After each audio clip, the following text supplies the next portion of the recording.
Olá, meus alunos. Nesta videoaula eu gostaria de dar sequência à análise da temática da videoaula anterior.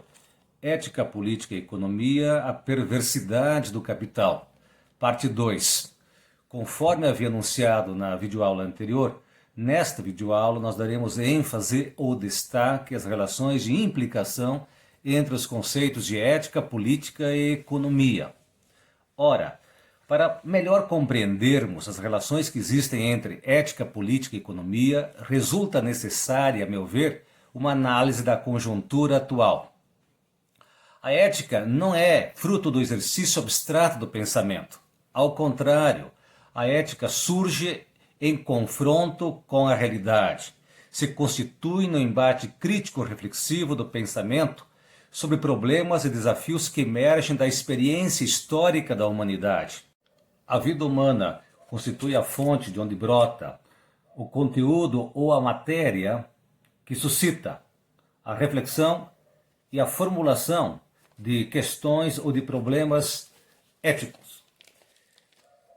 Trata-se, portanto, de traçarmos uma análise crítica sobre o que está ocorrendo no mundo contemporâneo, se quisermos compreender os acontecimentos que estão, de alguma maneira, alterando as condições da vida humana e desafiando o nosso pensamento, nossas convicções e nossos valores. O atual estágio de desenvolvimento histórico do capitalismo é marcado pela crise de subprodução, que é uma crise de excesso de produção. Como sabemos, o capitalismo tende a incorporar em sua base produtiva cada vez mais recursos técnicos ou tecnológicos, aumentando a sua produtividade e reduzindo os custos de produção. Do ponto de vista ético, a solução para a crise de excesso de produção, que é ao mesmo tempo inerente ao sistema capitalista e cíclica, consistiria em estimular consumo das classes menos favorecidas, ampliando o mercado consumidor e, por decorrência, o mercado de trabalho. Porém, o crescimento do desemprego determinado pelo sistema capitalista e a perda de poder de compra da classe trabalhadora não permite que isto aconteça. Assim, para evitar uma baixa tendencial na taxa de lucro, ou para evitar a redução dos seus lucros, os grandes capitalistas, capitaneados pelo sistema financeiro internacional, impõem a toda a economia capitalista uma desaceleração na atividade econômica, que nós conhecemos como retração ou crise econômica. Em outras palavras, recessão. Ora, para dar sequência à nossa análise, eu gostaria de dizer que a primeira e a mais premente questão que vamos analisar diz respeito à estrutura econômica e à lógica de funcionamento da sociedade capitalista. Como sabemos, a sociedade capitalista tem como pressuposto inquestionável, ou como um dos seus dogmas centrais, a economia de livre mercado. Nas sociedades pré-capitalistas, somente o excedente era lançado no mercado, isto é, vendido e comprado. A atividade econômica estava subordinada às demandas ou às necessidades da sociedade. Porém, na sociedade capitalista, tudo ou quase tudo que é produzido é lançado no mercado. E ao converter tudo em mercadoria, o mercado torna-se um mecanismo de exclusão social, dado que, para ingressar no mercado, é necessário possuir dinheiro, o equivalente universal. O processo de produção capitalista é social, mas a posse dos meios de produção, assim como a posse dos bens produzidos, dos produtos, é privada. Nas sociedades pré-capitalistas, a fome era causada pela carência de alimentos. Mas na sociedade capitalista, a fome ocorre mesmo na abundância de alimentos. A fome ocorre não em razão de um problema técnico ou por incapacidade produtiva. Ao contrário, a fome ocorre por um problema ético-político, dado que a produção de alimentos está orientada para o consumo, isto é, para o lucro, e não para o atendimento das necessidades humanas. Os problemas éticos não são, portanto, invencionices dos filósofos. Ao contrário, surgem das relações de produção, das relações de consumo e das demais relações sociais que se orientam pela lógica do interesse privado em prejuízo do interesse público. A ética existe para que o ser humano não se desumanize, não venha a perder a sua dignidade, seu valor intrínseco, em proveito do interesse de outra ordem ou de outra natureza.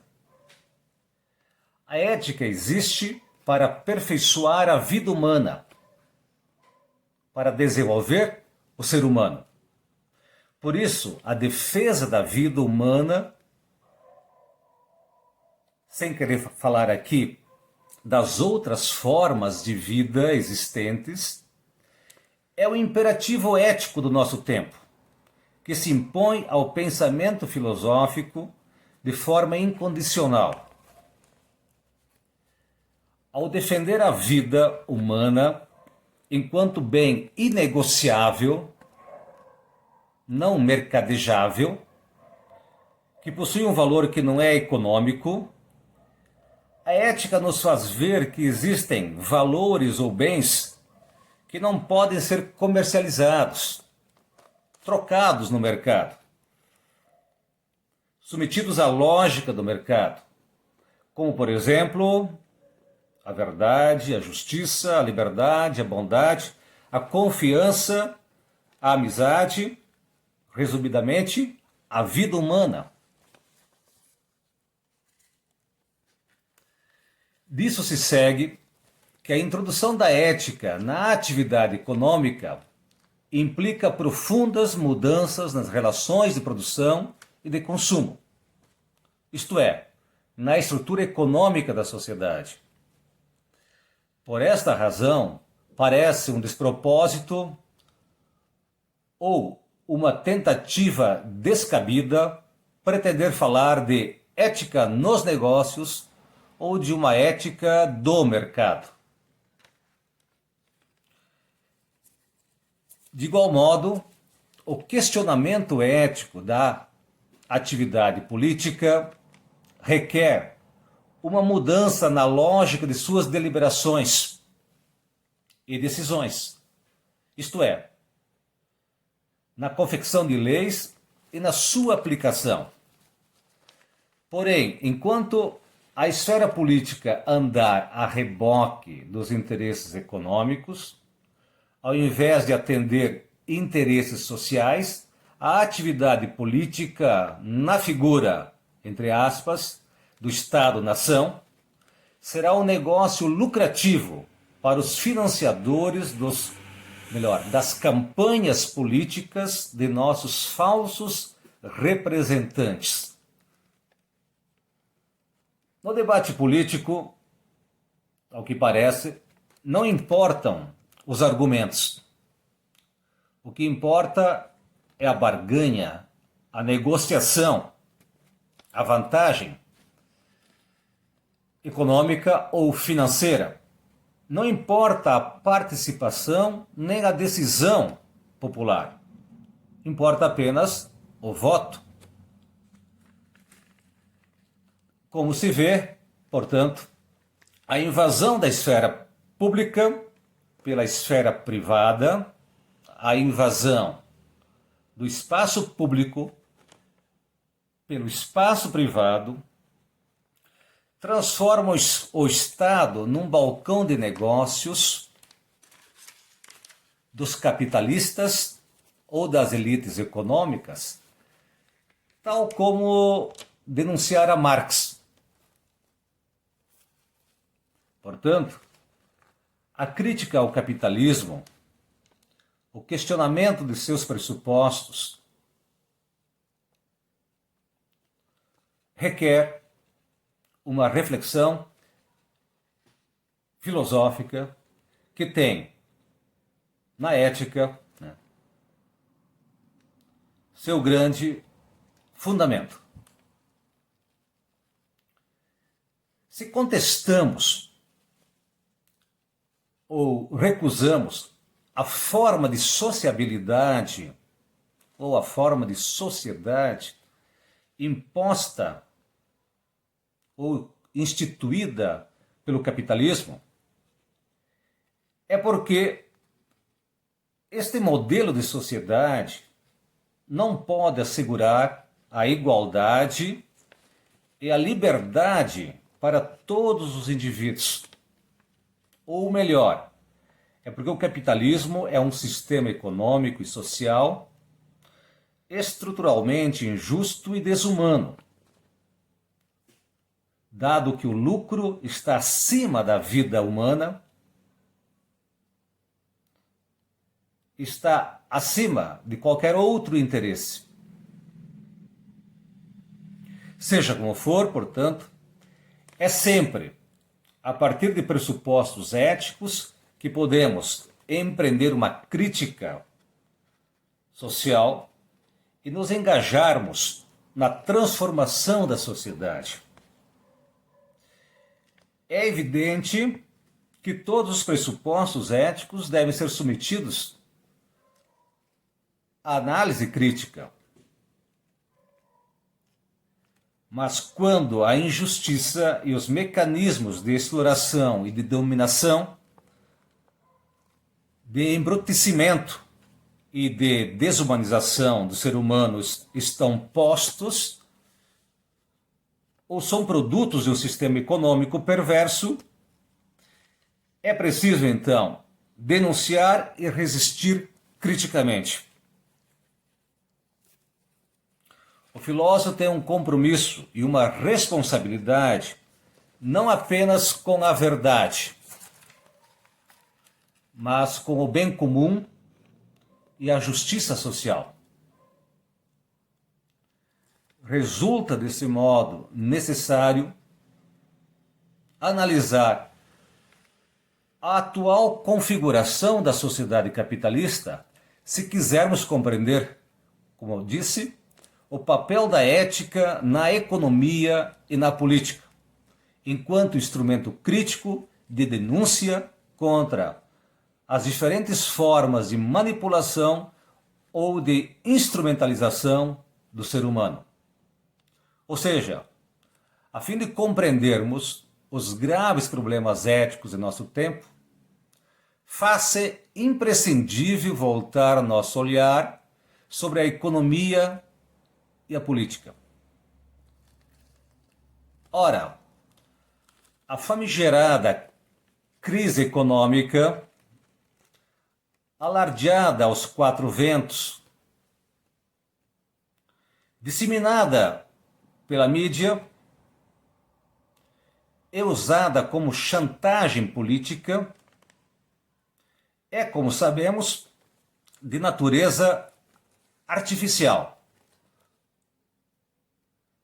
produzida pela lógica de acumulação e de reprodução do próprio sistema produtivo capitalista, com o objetivo de ampliar suas taxas de lucro e de dar início a um novo ciclo de acumulação do capital.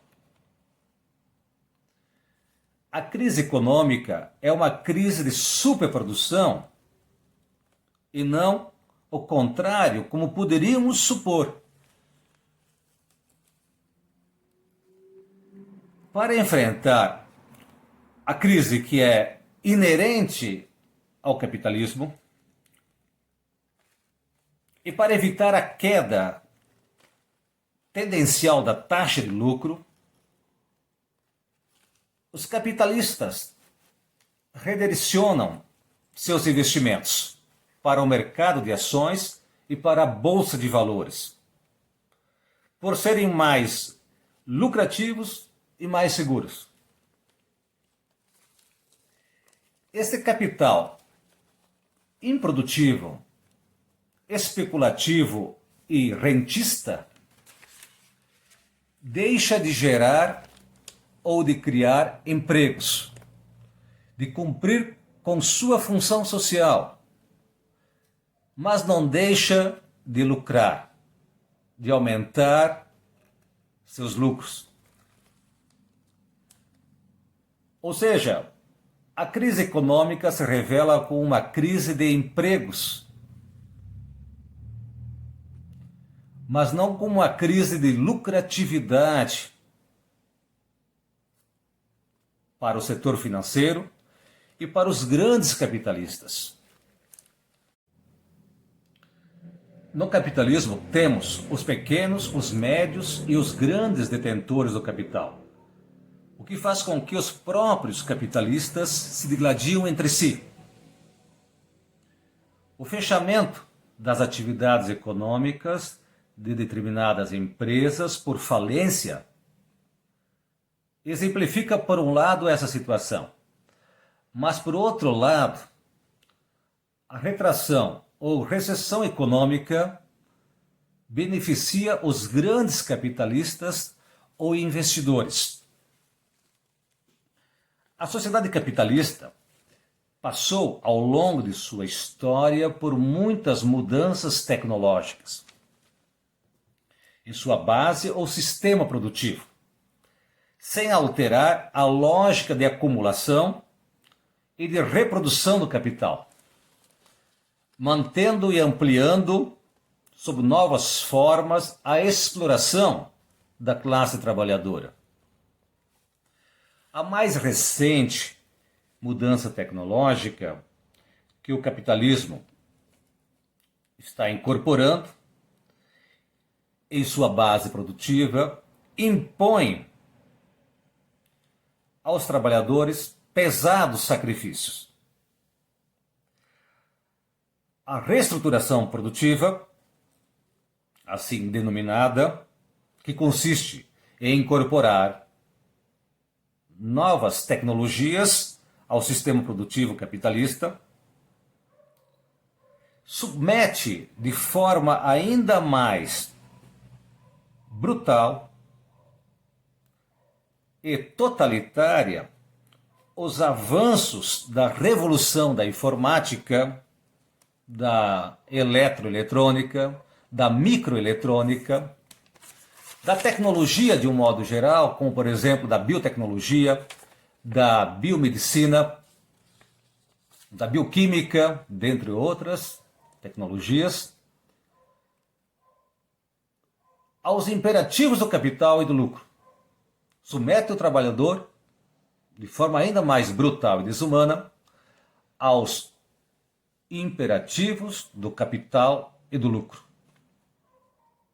Neste caso, a nova face do sistema produtivo, isto é, sua remodelagem, que tem o nome de reestruturação produtiva, porque altera não a lógica do sistema, a lógica de acumulação ou de reprodução do sistema capitalista, mas o papel das forças produtivas e das relações de produção, torna-se ainda mais desumano e antiético. Inventando sempre novas formas ou mecanismos de exploração dos trabalhadores, a nova base técnica do sistema produtivo tende a gerar mais desemprego e tudo o que isso representa: fome, miséria, desigualdade econômica. Neste caso, a nova face do sistema produtivo capitalista, isto é, sua remodelagem, que tem o nome de reestruturação produtiva, porque altera não a lógica do sistema, não a lógica de reprodução ou de acumulação do capital, mas o papel das forças produtivas e das relações de produção se impõe sobre o intelecto e o corpo dos trabalhadores como se fosse algo benéfico para a classe trabalhadora. Inventando sempre novas formas ou mecanismos de exploração dos trabalhadores, a nova base técnica do sistema produtivo capitalista tende a gerar mais desemprego e todas as outras consequências sociais, como a fome, miséria, analfabetismo, pobreza, inúmeras formas de violência e de desigualdade econômica entre os indivíduos.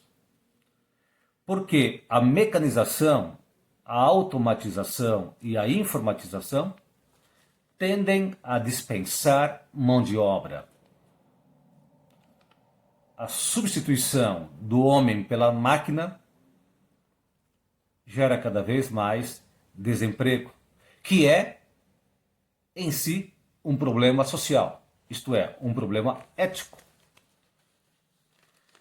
Ou seja, o desemprego revela-se como um problema ético, porque diz respeito à dignidade da vida do trabalhador.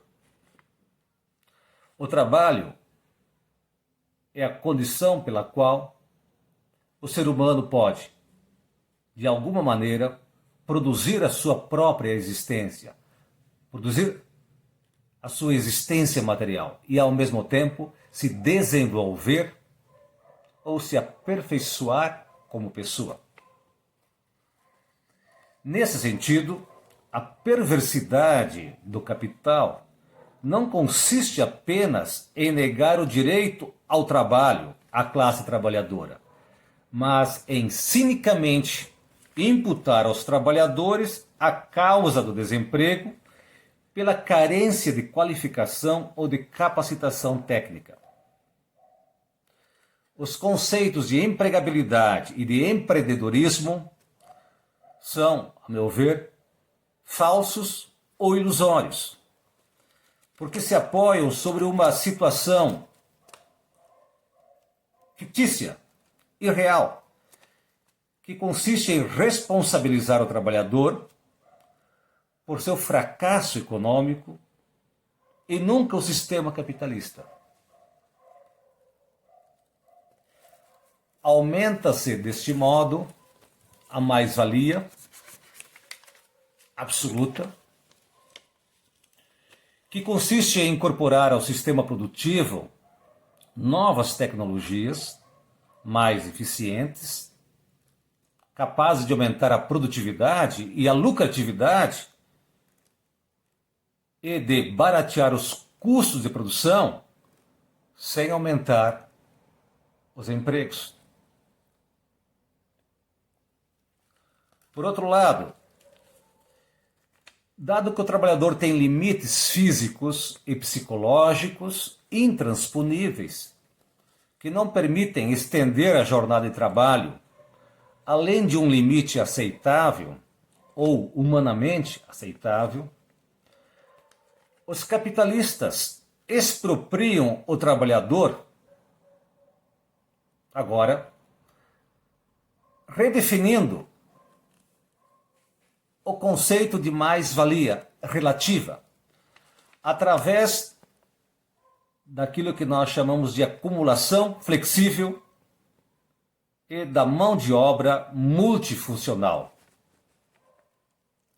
O modelo taylorista e fordista de produção chegou para o capitalismo em seu esgotamento. Trata-se agora de introduzir e de implementar um novo modelo de produção, mais flexível, capaz de aumentar a produtividade e a lucratividade, aumentando, por consequência disso, a exploração dos trabalhadores. Deste modo, a exploração do trabalhador atinge níveis assombrosos, quando, por exemplo, o trabalhador passa a ser identificado não mais como alguém que pertence a uma classe social, mas como um colaborador para escamotear os conflitos de classe nas relações de trabalho.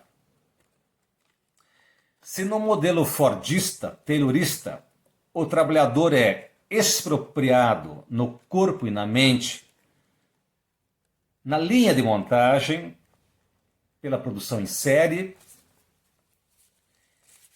ou pelo parcelamento das tarefas,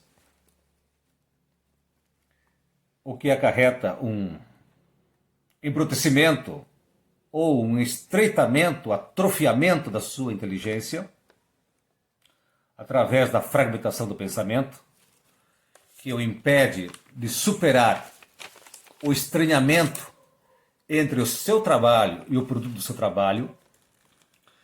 No modelo toyotista de produção, o trabalhador alimenta a ilusão de que ser multifuncional ou multitarefa representa um ganho intelectual e salarial, quando, na verdade, a multifuncionalidade não se confunde com a politecnia.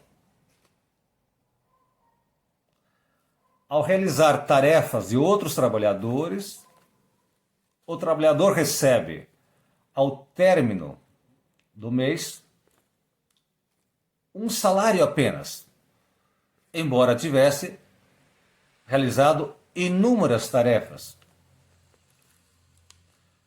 Assim, se na esfera da produção o sistema capitalista se reorganiza para impor novas formas de exploração, na esfera do consumo, o trabalhador é também explorado mediante a disseminação de novos produtos, geralmente supérfluos ou produzidos com um ciclo de vida útil datado, segundo o princípio da obsolescência programada. Além disso, o sistema capitalista induz ao consumo de bens supérfluos através da propaganda, do marketing e da incorporação de novos hábitos ou padrões de consumo, caracterizando desse modo uma economia voltada para o lucro e não para o atendimento das necessidades humanas ou sociais. De igual modo, o processo de globalização em curso não deixa de ser uma tentativa de resposta do capitalismo à sua crise de superprodução. A globalização, que consiste em estender os tentáculos do capitalismo para todo o globo terrestre,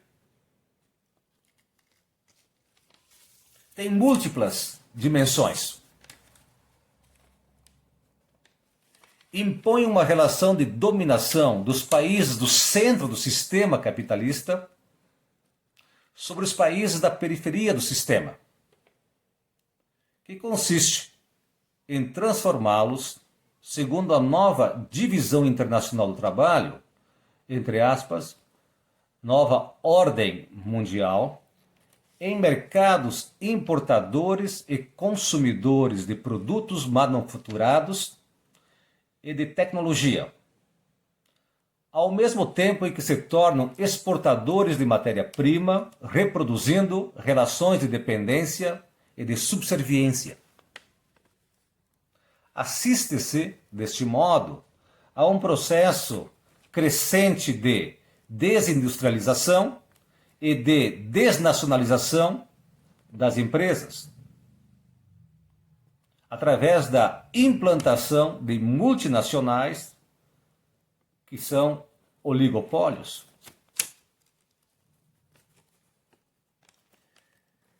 Por outro lado, na esfera política, isto é, no âmbito do Estado-nação, que está em risco de extinção,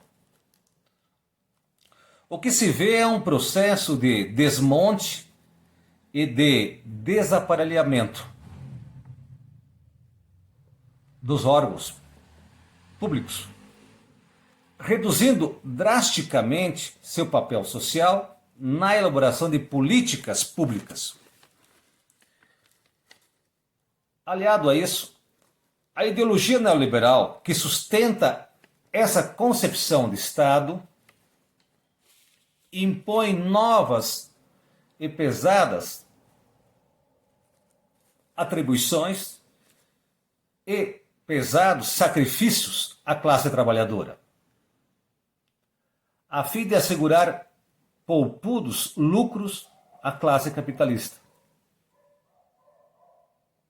Resulta disso um intenso e avassalador processo de desregulamentação da economia e de privatização das empresas públicas ou estatais, mediante novos dispositivos legais aprovados no parlamento para dar um ar de aparente legitimidade democrática à ofensiva do capital sobre os trabalhadores.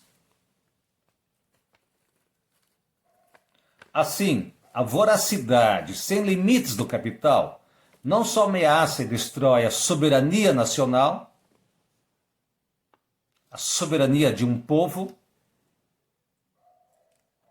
a autodeterminação dos povos, transformando o Estado em Estado mínimo para a questão social e máximo para o capital, mas legitima e aprofunda a exploração ou expropriação da classe trabalhadora, precarizando ainda mais o trabalho por meio da flexibilização das leis trabalhistas ou dos direitos trabalhistas. A supressão dos direitos trabalhistas é vista pelos neoliberais como sendo uma das causas principais do desemprego, assim como a supressão dos direitos previdenciários é vista como a causa principal da crise financeira ou fiscal dos países pobres, quando, na verdade, o que se tem agora é justamente o contrário: o desemprego em massa, o subemprego, o crescimento da informalidade, justamente por causa ou em razão das últimas reformas neoliberais. Como se vê, a perversidade do capital tem múltiplas faces e se reinventa a cada crise. Ao concentrar a riqueza que é socialmente produzida nas mãos de poucos,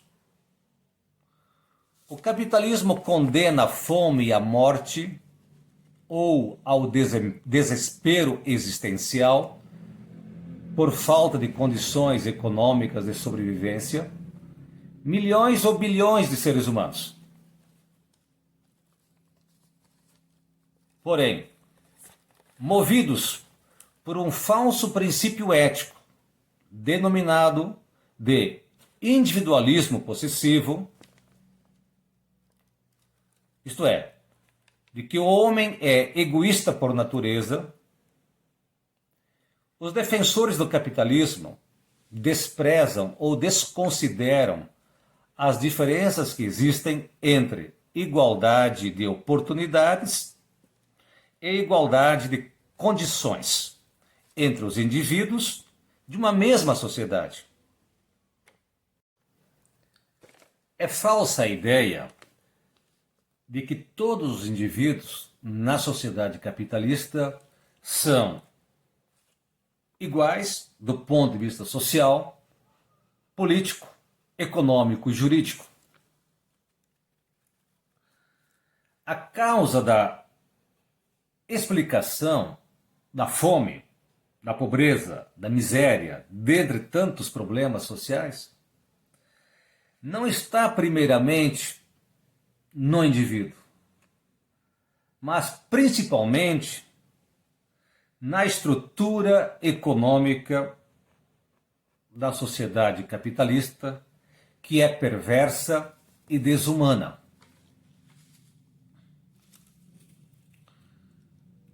Assim, com o agravamento do desemprego e de suas consequências sociais, o capitalismo não só instaurou ou reinstaurou a barbárie e as múltiplas formas de violência, criminalidade, o roubo, o assassinato, dentre outras formas, mas mostra de forma inequívoca que seu potencial civilizatório nunca existiu ou já se esgotou.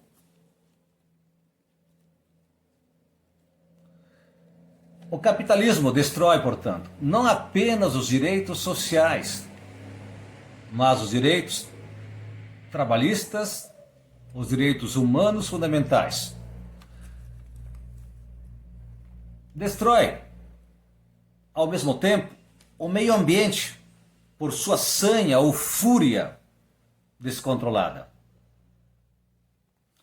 Por estas razões, é um sistema antissocial ou desumano e predatório, autodestrutivo.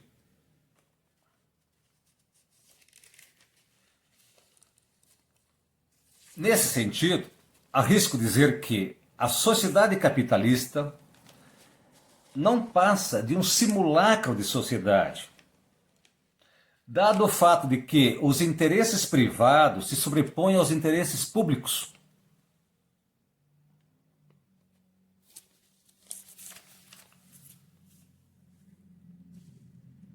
Na sociedade capitalista, a força de trabalho é convertida em mercadoria, agravando ainda mais as condições sociais dos trabalhadores, que não podem dispor de empregos e de salários condizentes com a dignidade da vida humana. Assim, ao aviltar a dignidade do trabalhador, seja pelo baixo salário, seja pelo desemprego, que é um mecanismo de controle social dos trabalhadores, o capitalismo, em sua fase atual, expõe sua mais perversa e desumana lógica de acumulação de riqueza, que permanece represada nas mãos de poucos, enquanto os prejuízos ambientais são distribuídos socialmente. Nessa sociedade, muitos têm pouco ou quase nada para sobreviver, e poucos ou pouquíssimos têm muito ou em demasia, condenando a maioria à fome, à miséria e ao desespero existencial.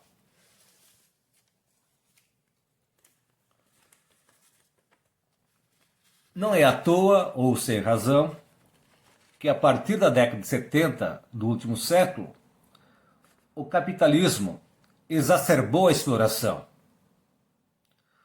e o antagonismo entre o capital e trabalho. O que provocou, no âmbito das relações de trabalho, nas relações de produção, de consumo, assim como em relação ao meio ambiente, o surgimento das chamadas éticas aplicadas, como, por exemplo, a ética empresarial, a ética profissional, a ética do meio ambiente ou ética ambiental e a bioética.